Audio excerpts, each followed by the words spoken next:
Anthony was an Egyptian, the child of noble and Christian parents, whom he lost while yet very young. On one occasion he entered a church, and heard these words of the gospel: "If thou wilt be perfect, go and sell that thou hast, and give to the poor." He took these words as if they were addressed to himself personally, for this was the obedience which he thought every word of the Lord Christ should meet with. He therefore sold his whole possessions, and gave the price to the poor. Being thus delivered from worldly entanglements, he set himself to lead on earth the life of an angel. Finding himself, as it were, about to enter the field of battle against Satan, he thought it wisest to add to the shield of faith, which he already possessed, all the rest of the armor of God, wherefore he observed all those who were eminent for any grace, and strove to copy them. He was excelled by none in watchfulness and self-restraint. He surpassed all in long-suffering, meekness, tenderness, lowliness, perseverance, and continual study of the Holy Scriptures.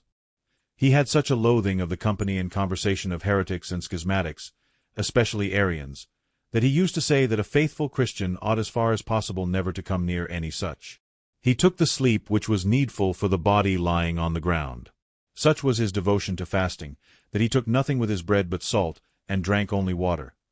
He never ate or drank before sunset. He often abstained from food altogether for 2 days at a time, and very often passed whole nights in prayer. Being so valiant a soldier of God, Anthony was attacked by the devil with diverse temptations, but he overcame them all by prayer and fasting. Nevertheless, these frequent triumphs over Satan did not lull Anthony into security, for he was well aware of the numberless arts of assault possessed by the evil one. Then he betook himself into the vast deserts of Africa that lie near Egypt. Day by day he advanced on the path to perfection. Day by day the attacks of the fiends became more violent, but day by day his strength grew greater to strive against them. At length he came to mock at the powerlessness of the devils, against whom he stirred up his disciples to fight, teaching them with what arms to combat. "Believe me, my brethren," he used to say, "Satan is afraid of good men's watchings, and prayers, and fasts, and voluntary poverty, and mercifulness, and lowliness, but above all, of their warm love for Christ our Lord, the mere sign of whose most holy cross is enough to undo him and put him to flight."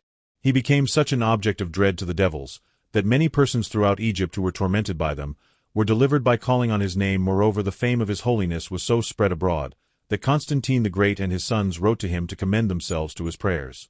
In the 105th year of his age, and the fullness of his reputation for piety and miracles, having roused up great numbers to follow his example, he gathered his monks around him, and when he had exhorted them to strive after Christian perfection, he passed to heaven on the 17th day of January, in the year of our Lord 356.